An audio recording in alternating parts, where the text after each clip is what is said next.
is never told. The Carlisle Indian Industrial School's motto said it best.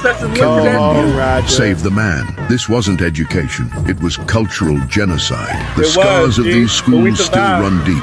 Generations of native families lost their language, their identity, and their way of life. And now, unmarked graves are being uncovered across the country and Canada, proving what native communities have said all along. They were